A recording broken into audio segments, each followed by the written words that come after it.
Richard Reynoso, hindi type si Lea Salonga. Di ko kayang limutin kita.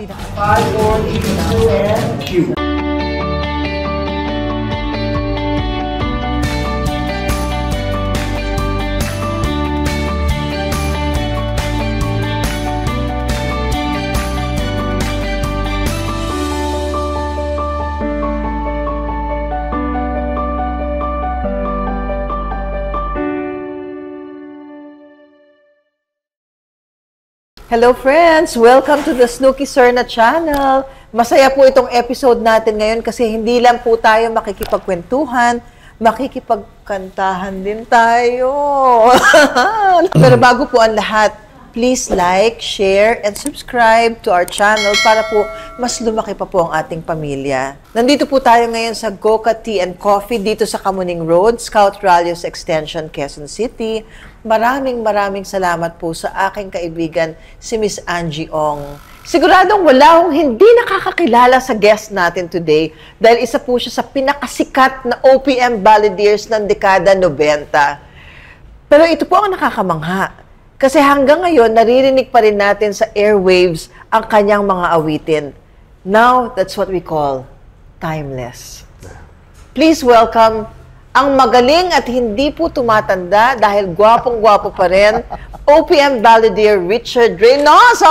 Rich! Hi. Hello, nice to be here. Thank you for having me. Thank you for Grabe!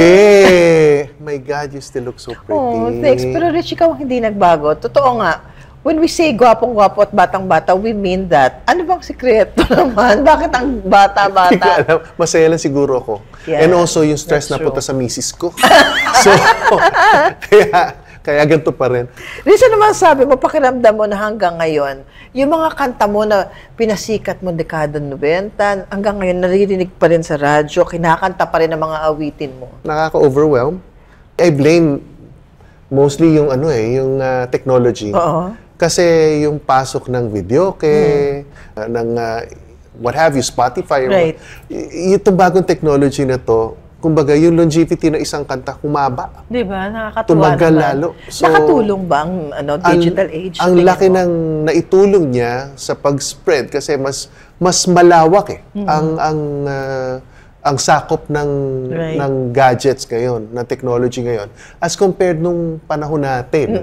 Totoo na wala pa yung sabi ko sana natin, pero namin.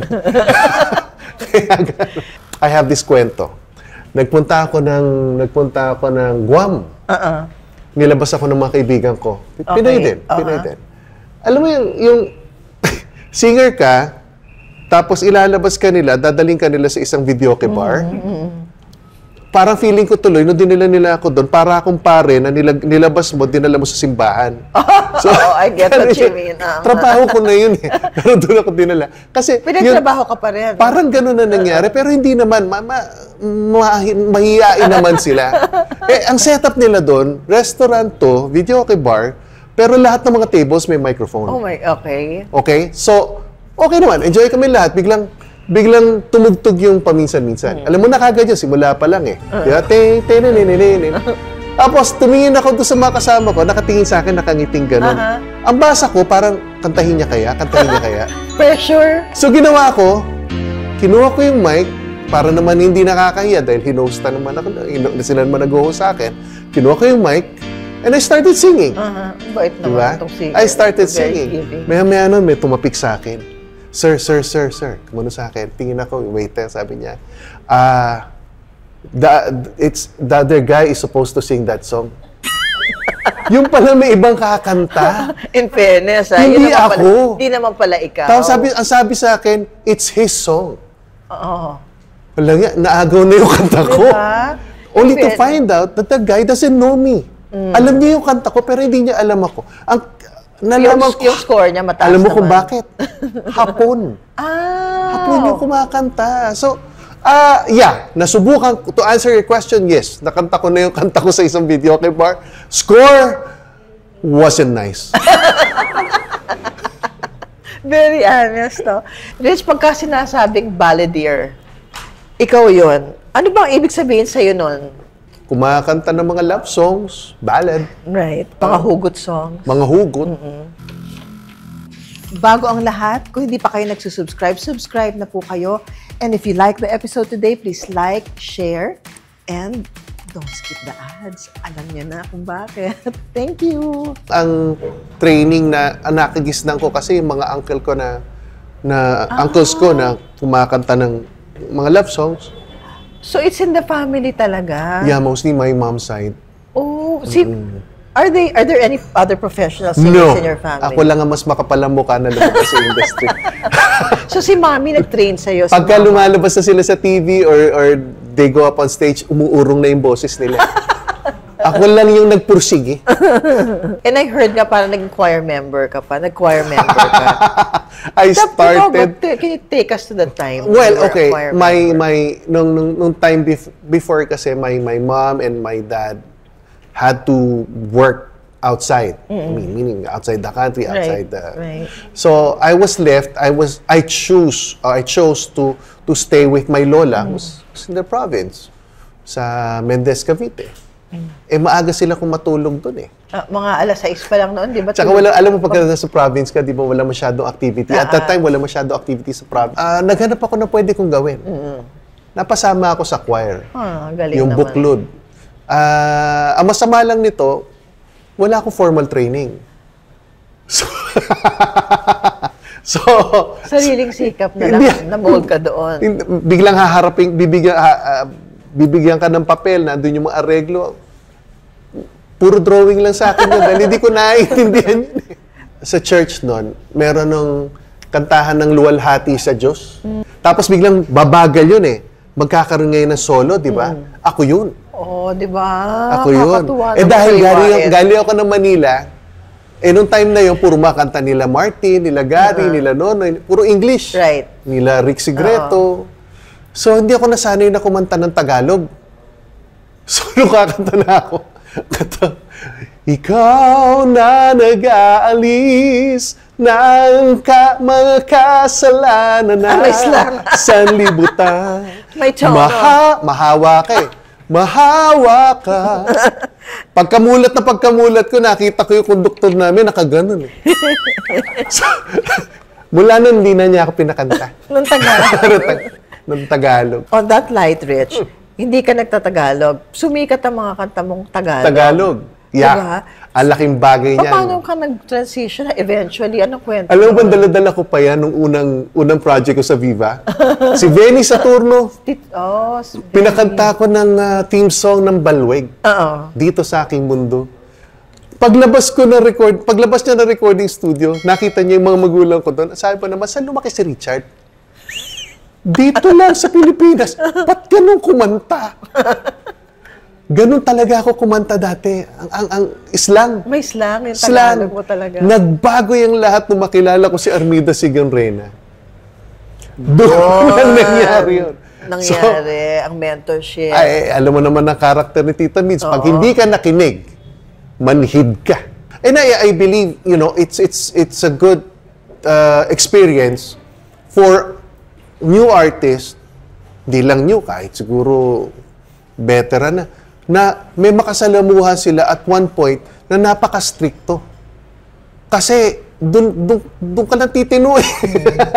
So, doon mo matututunan. Pagka naging sponge ka na tinanggap mo lahat ng mga itutunan, ang dami mong matututunan. Siya yung una mong naging mentor, parang ganon. Marami po. Andyan po si Bernardo. Ang galing naman. Andyan po si Fritz Infante. Have been mentored by them. Ang gagaling po. Andyan si Al Queen. Andyan si Pepe Pimentel. Andyan din si Herman Moreno. Ang daming nagmolde sa akin. Kaya lumaki ko ng ganito eh. Namolde ko mabuti. Rich, ikaw lumabas ka na PTV4 show, Kwarta o Kahon. Tapos meron kang GMA Super Show. Yung boses mo nagkaroon ng mukha eventually. Nagkaroon ng mukha? Eventually started appearing on television. Nagkaroon ng mukha diba? kasi nagsimula talaga ako sa Viva. Hindi naman ako naglabas kaagad ng album. For 3 years, wala po akong ginawa kundi kumanta sa mga movie theme songs. Yun ang naging, Yun yung naging training. So, I have Aawitan Kita, and then I have my movie theme songs na hindi naririnig, hindi nakikita yung kung sino yung kumakanta. So, kailangan yung emotions, maipasok mo lahat doon sa kantang yun nang hindi ka nakikita. Ang galing. Na ang laking training. So, nung pumasok ko ng recording, nung nilabas sila sa radyo, ando na yung, bali yun na yung suma total no lahat ng natutunan ko. Tama rin. I did, yung sa Hihintayin Kita sa Langit, hanggang sa dulo ng walang hanggan. Hintayin Kita sa Langit. Ganda naman. Yung Reyna Films yun. Reyna Films. Don Sulueta, I know. Don Sulueta, Richard Gomez. And among the few, I also hosted. Nag-co-host ako.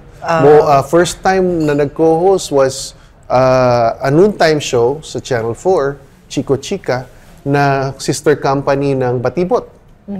And then after po nun, nag-co-host ako ng isang game show. Kwarta o Kahon, kay Tito Pepe. Yung kasi iba eh. Pupunta ka sa isang lugar, wala kang captured market doon. Nasa mall kami. Tama. So yung mga tao doon at random sila yung manonood. So you have to be able to entertain them. Correct. To get to maintain, sustain the attention of the people. Right. Tapos Rich, eventually nag-host ka po, GMA Super Show. Yun, matagal. And with Tito Germs, how was it working with the late great Tito Germs? Well, si Kuya Germs ng Bayan, napakasarap kasama. Ang tagal kong kakwentuhan. Mga ano po yan, mga oras ang binilang nung makakwentuhan ko yan.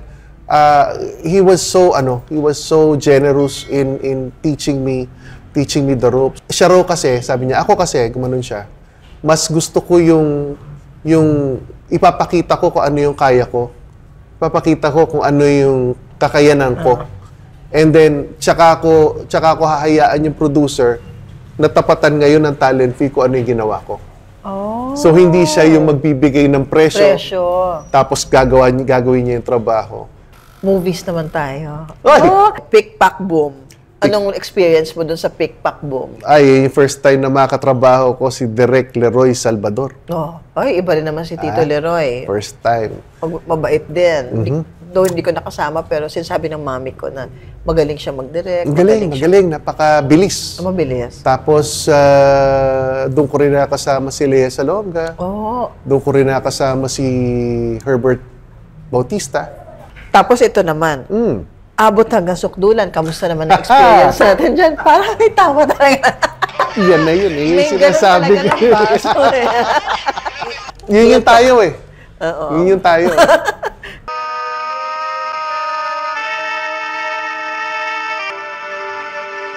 Bakit daw?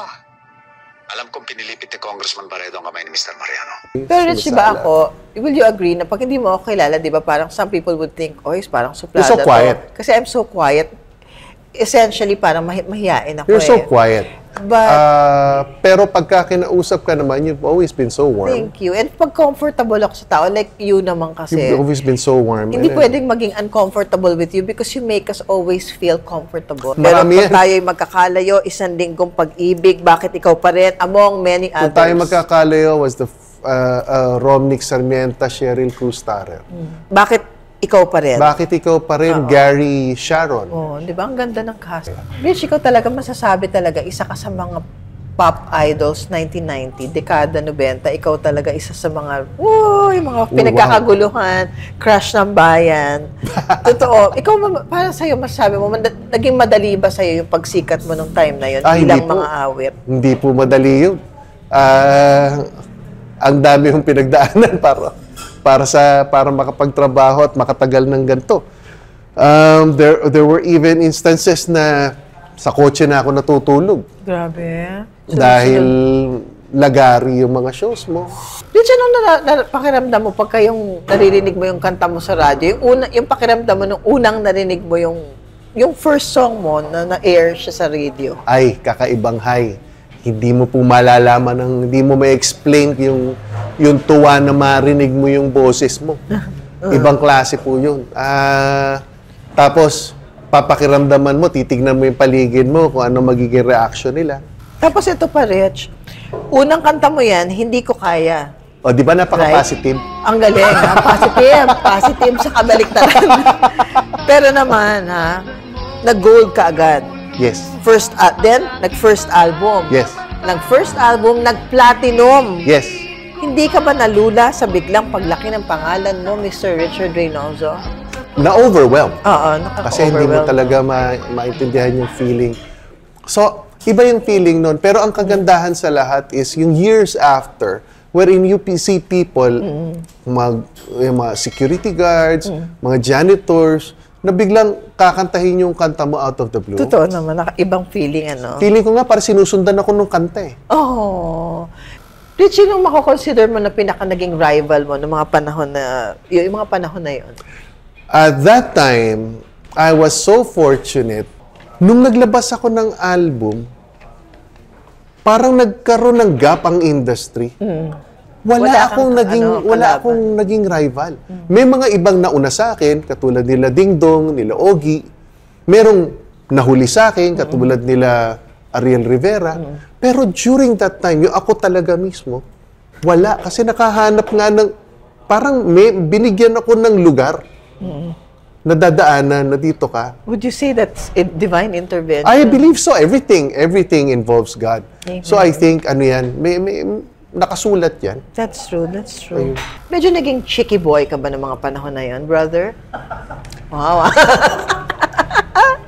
Hindi.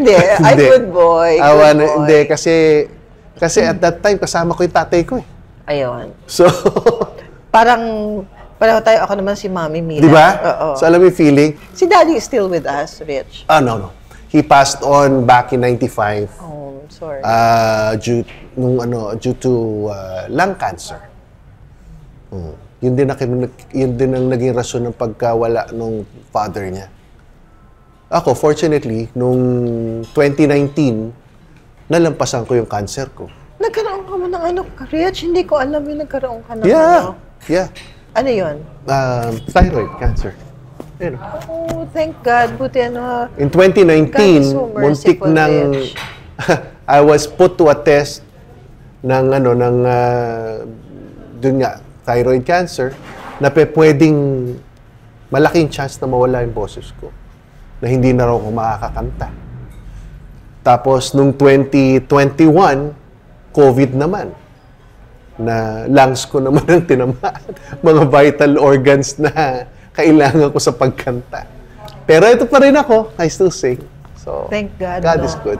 How did you get through that, the most painful part of your life? When I learned that I had thyroid cancer, and there was this big chance to tell everybody, mga 2 days before yung operation ko, nag-live ako. Naisipan ko mag-live just to inform everybody Hindi ko yun na Rich. na meron akong thyroid cancer. Hindi ko talaga alam, ngayon ko lang And there's this big chance na maaari akong mawala ng boses. Kaya ako sinasabi, para sa akin mismo nila marinig yung storya.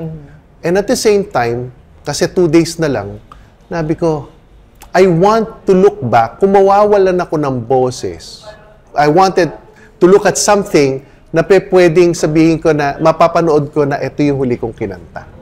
Sinabi ko, it wouldn't be paminsan-minsan or any of my hits. Nabi ko, ang ginawa ko was one song, kinanta ko yun, that I composed with 2 more very talented composers, Anel Depano and Soc Villanueva. Ang title niya, You Never Left Me.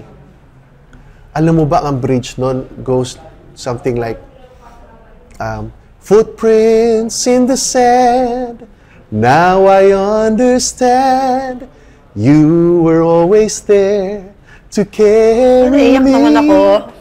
Yun. I wanted, kung mawawala siya, paniwala ko kasi, binigay niya sa akin to eh. Yes. Itong talent na to eh.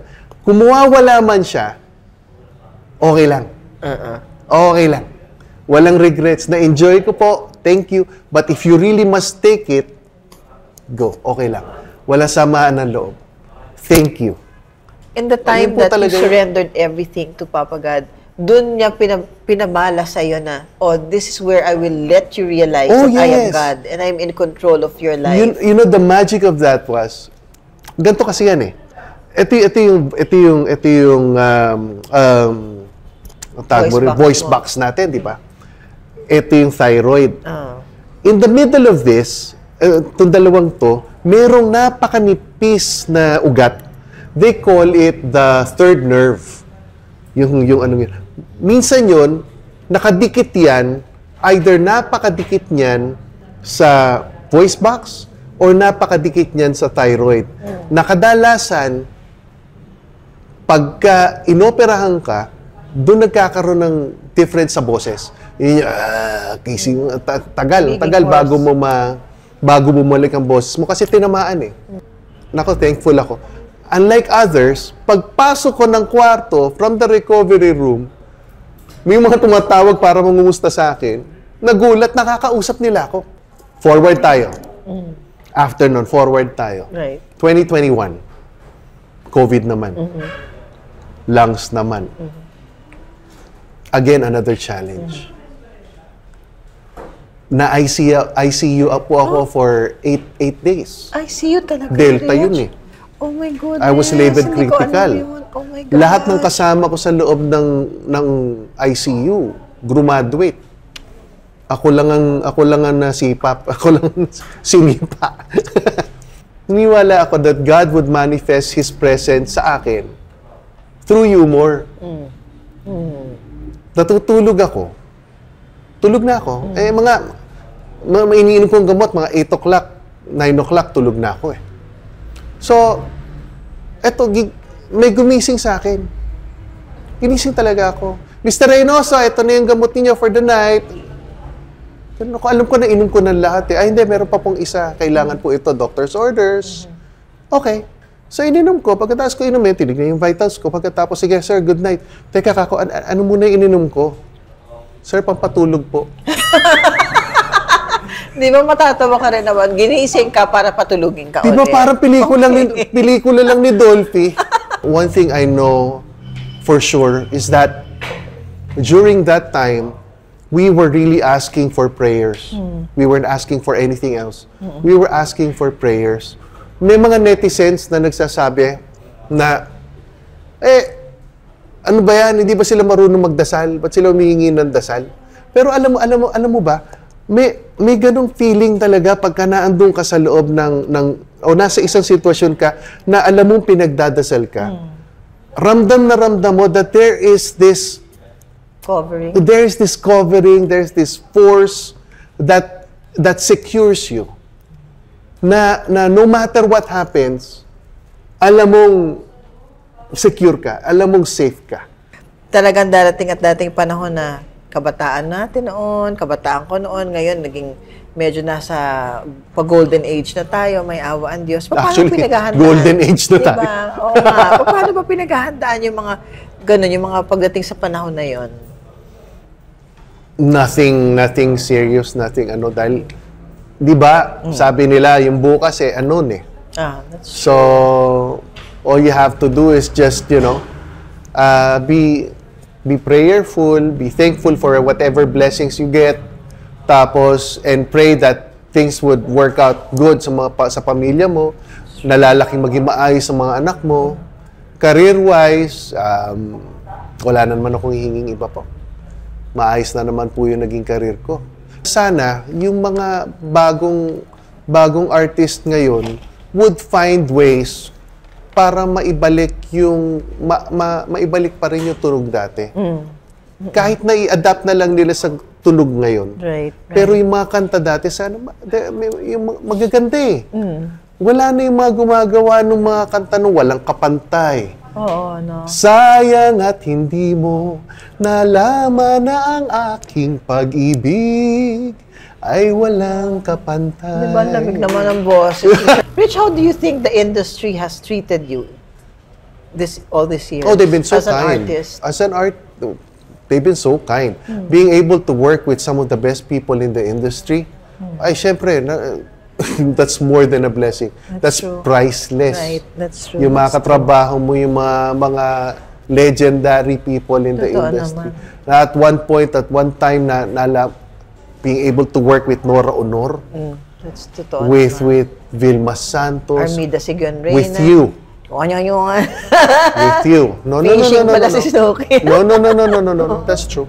With you, with Sharon Cuneta, ibang feeling. It's more than what a guy like me would ask for. Aww. How is it working for the MTRCB? I've been with them for 3 years Oh my now. goodness, ang But tagal na before rin. that, I've been a long-time deputy of so many generations of chairmen. Agency itself is being governed by the Presidential Decree 1986.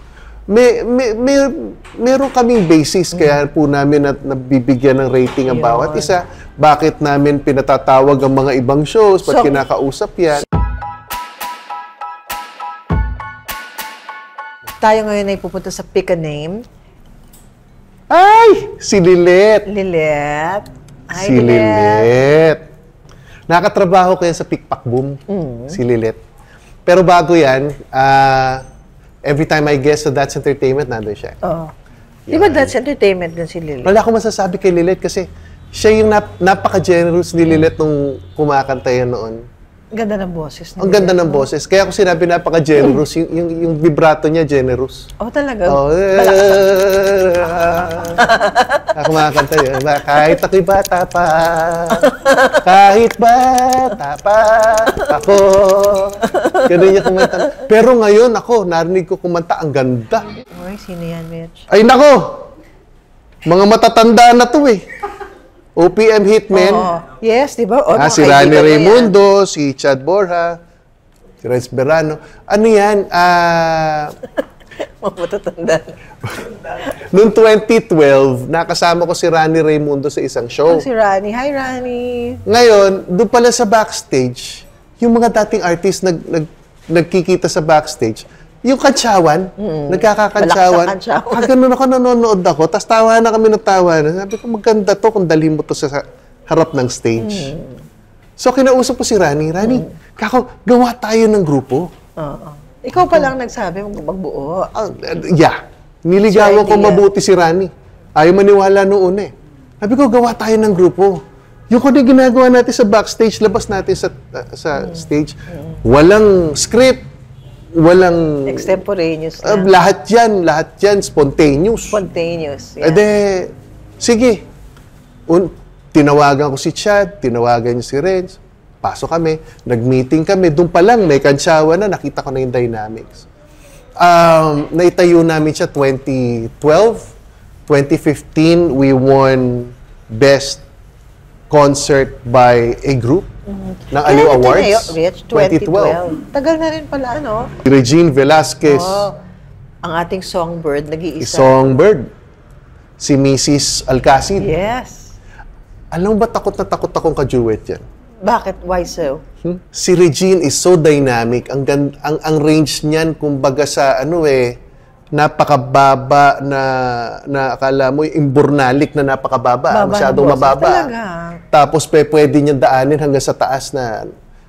in short, what I'm trying to say is, ang haba ng range. Ang galing, ano? So, sobrang talented, sobrang nakaka-overwhelm ka duet. Of course, wala akong hindi naman yun natatakot ako na parang akala mo parang ayoko makatrabaho pero it's basically about that. Yung talent is too difficult to match. Okay, so diyan po nagtatapos yung natin. Ba't parang kinaligtan ito? Kinaligtan. Ano tayo pag-uusapan pa? Kaya naman pala. Ayaw. Huwag na. Sige na, ito naman. Pag-usapan natin? Sige na, pag-usapan na natin. Si Lea Salonga, ano ka ba? Binanggit mo pa, no? Sige na. Oo, no? Ito naman, parang di naman kapatid to. Oo nga naman. Oo. Galing ka pa ng Makati, Yeah. Sulitin na natin. Parang utang na loob pa ni Richard. Si Lea, Mendoza. mabait yan. Mabait. Yun lang? Maganda. Yun lang? Very caring. Yun lang? Talented. Ano pa? Ano pa ba? Parang may alam ako. Hindi. Ako ba magsasabi? Si Lea Nakasama ko yan noon. Doon sa Pickpack Boom, siya yung kapartner ko eh. Tapos? Siya yung kapartner ko. Kapartner. Oo. Kapartner. Kapartner ko doon. Pero hindi ko siya naging girlfriend. Pero nanligaw ka, Rich. I was about to. Ay, I was about to. One time, may isang reporter na nag-message. No, in-interview ako naka-phone patch lang siya. Tapos sinabi niya sa akin, tinanong niya sa akin, naliligaw ka ba kay Lea? My answer then was, hindi po. Hindi po. Pero, hindi mahirap mahalin si Lea. Kasi, we're close. Bakit hindi ka pa naliligaw? Kasi, nagtatapos pa ako ng college. Oo. And I don't want to be distracted. Sidetrack. Diba? Sidetrack. So, pag-graduating pa ako nun. So, yun ang rason ko. Malinaw yun. Malinaw naman pala eh. The following day, lumabas sa dyaryo, Richard Reynoso, hindi type si Lea Salonga. Ang layo naman ang Diba layo? So at by advice ng mga kaibigan ko, let it die a natural death. Doon din namatay yung relationship namin as close friends. Kasi syempre, I understand doon sa feeling niya na hindi ko man lang pinaglaban o hindi man lang ako sumagot, hindi man lang ako nagsalita. Yun yung advice sa akin eh. And at the same time, syempre, ang akin is, I didn't know how to answer. Oo naman. Paano mangyayari? Hindi, tsaka, you were just being a gentleman then, Rich. Kasi kung sasagot ka din naman, it could be easily misconstrued as or misinterpreted as, uy, naku, ginagamit si Lea Salonga. Correct. So, diba? after nun, dahil hindi ko rin siya dinefend, naglabas din siya ng interview niya, lumabas, hindi rin niya ako type. So, doon na natapos yun. Pinasikat mong kanta, sasaliwain natin sandali, Rich, with your permission. Sige po. First album is, Pwede Ba? Album 1990, ang hits mo dyan from the album, Rich, ay Hindi Ko Kaya, Maalaala Mo Pa Rin, Ale. Ang dami, oh. Dami. Ang dami ko ikikwento dyan, pero ito ang very significant doon. Yung Pwede Ba came from, it's part of the track sa album na ginawa ni Boji Dasig, the late Boji Dasig na asawa ni Odette Quesada. Siya yung gumawa nung Ale, Nasa Langit Na Ba Ako? At saka nung Sana Dalawang Puso Ko, si Boji Dasig. Ngayon, kaya yan ang pinili ni Boss Buddy De Vera din was, Pwede Ba? Gusto niya kasi kinukuha sa mga cuts ng kanta yung album ko, yung title eh. Right. Kaya pwede ba? Sabi niya, di ba? Parang tinatanong natin yung tao, pwede ba? Dahil first album mo to, pwede ba si Richard Reynoso gumawa ng album? Pwede ba? Pwede ba siyang gumawa ng Ako, okay, sige. So, tapos dumating we were down on my last 3 songs.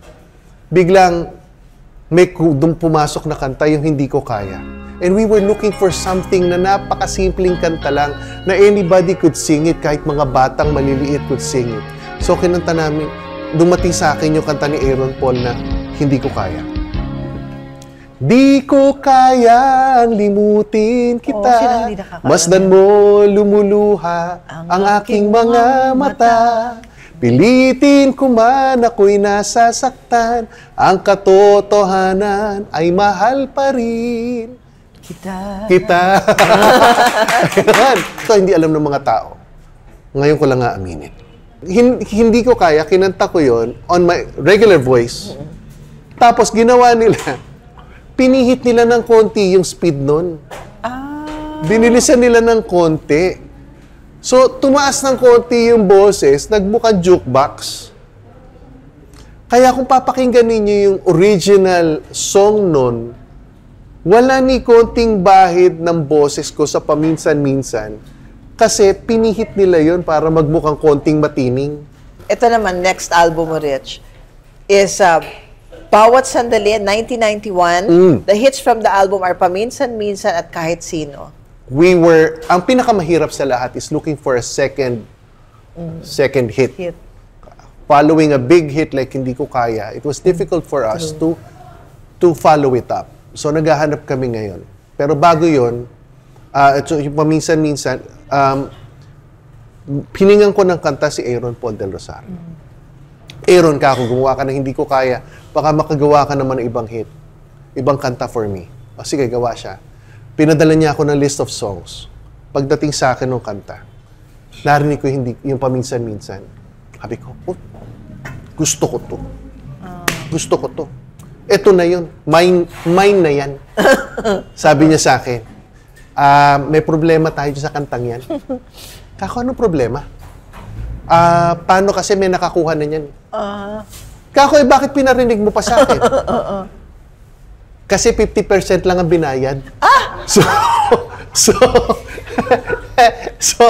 Well, syempre, nag-iisip ng tao. Business din business naman talaga din, eh. So, anyway, sabi ko ngayon, sige, ganito gawin natin.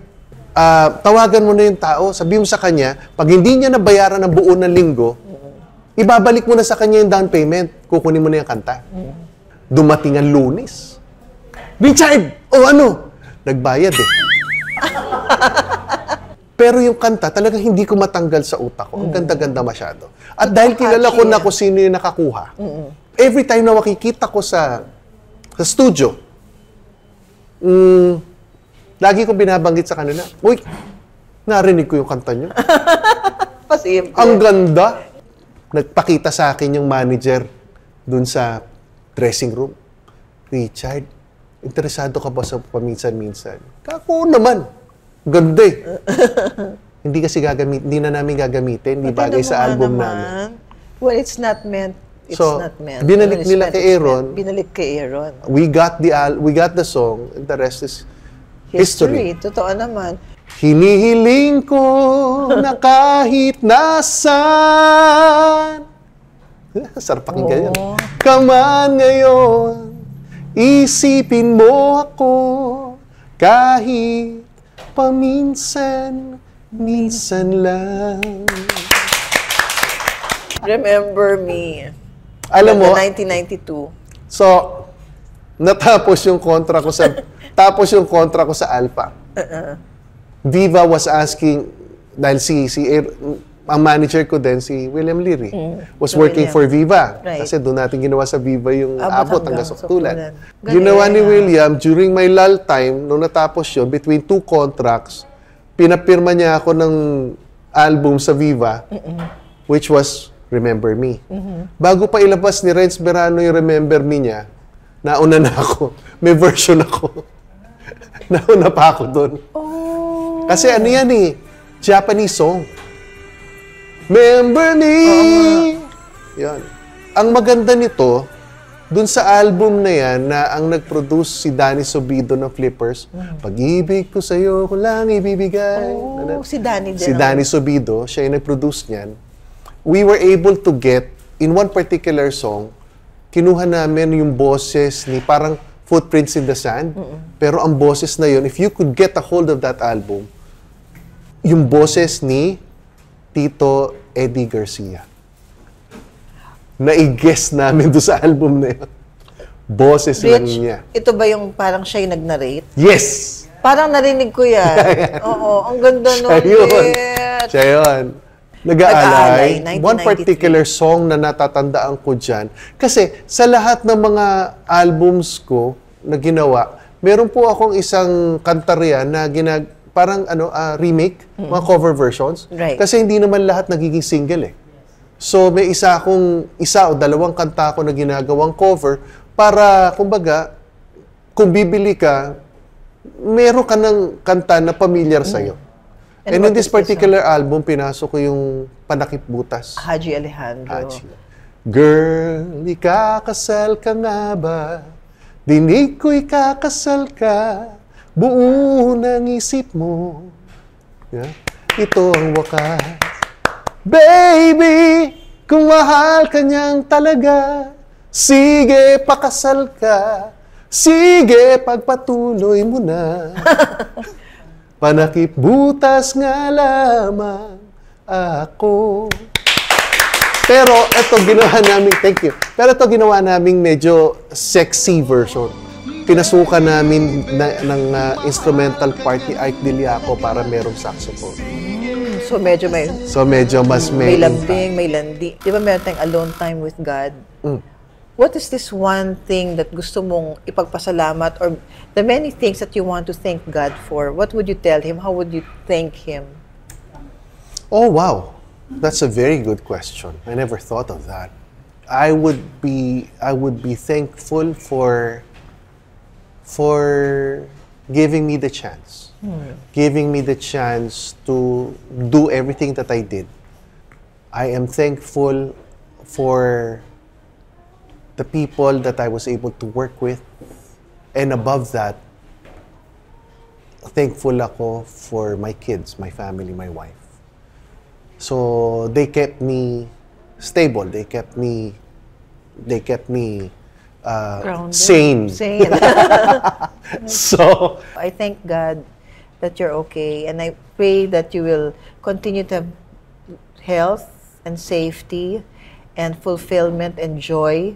Not just happiness, but joy that will surpass all understanding. In Jesus' name, amen. Thank you so much. Words to ponder from John chapter 20, verse 21. Then said Jesus to them again, Peace be unto you. As my Father hath sent me, even so send I you. Amen. Rich, with your permission, bago tayo mag-end ng ating No, let's talk. magandang... Ano kaya may ganun, ano? No. ng ating programa. I would like to thank our wonderful sponsors, Mia Mason Home Fragrances. Thanks to you, Ina, Mark, and Shirley. Jill Stewart Eyewear. Thank you so much to Miss Ace Nepomuceno Chang. Omnident Dental Center, located at 1706 Rimando Building, E. Rodriguez Senior Avenue, Cubao. And of course, to Goka Tea and Coffee, located at Kamuning Road, Scout Rallios Extension, Quezon City. Muli, maraming salamat to you, Miss Angela Ong. Thanks, Angie Ong, thank you. Ang sarap ng sarap coffee. ng kape. Totoo. And the friendly staff, talaga nakakainganyong bisitahin ang Goka Coffee. Thank you so much. Rich, would you like to invite us to forthcoming gigs? Mga kaibigan, kung kayo ho ay magagawi sa Bataan, sa Orani, Bataan, Uy, wow. I'm doing a show there. First solo show for quite some time. Yun pong sa KD Rock. That's KDR Adventure Camp sa Orani, Bataan on July 27. Malapit na po yun. I'm doing a show there. First time po. Sana makapunta kayo dahil kung di kayo makakapanood, sayang naman. Ang ganda-ganda ng show. Rich, I would like to share with you Goka Tea and Coffee, tumbler, and basta surprise. Tignan mo yan, Rich, mamaya. I hope you like it. Okay. And also, Mia Mason Home surprise Fragrances. Surprise. With the surprise, no? Thank you very much. Thank you. Thank you so much. Maraming salamat po sa lahat ng bumubuo ng Snooki Serna Channel. Maraming salamat for having me. Direk Ma'am, love you. Maraming salamat po sa inyo lahat, and I'm so happy to be here. I'm so happy to see you again, Rich, after a long time. Thank you. And looking good, looking young. Ang secret to youth is contentment and fulfillment in the right perspective. Finding God in everything. Thanks, Rich. Ay, sigurado po nag-enjoy kayo sa kwentuhan natin. Kasama po ang nag-iisang Richard Reynoso. Totoo naman po, with hit songs. These hit songs will continue to inspire us to live and love. Kaya maraming salamat, Rich. Sa iyong talento at musika. Maraming salamat. At sa inyo po, mga patuloy na sumusuporta sa amin, maraming salamat din po sa inyong pagmamahal. Ito po si Snooki Serna. Until the next time, always remember that whatever happens, rain or shine, friends po tayo. Bye! Hope to see you again soon. God bless you. Thanks, Rich. Thank you, Te. Thank you. Love you. Salamat.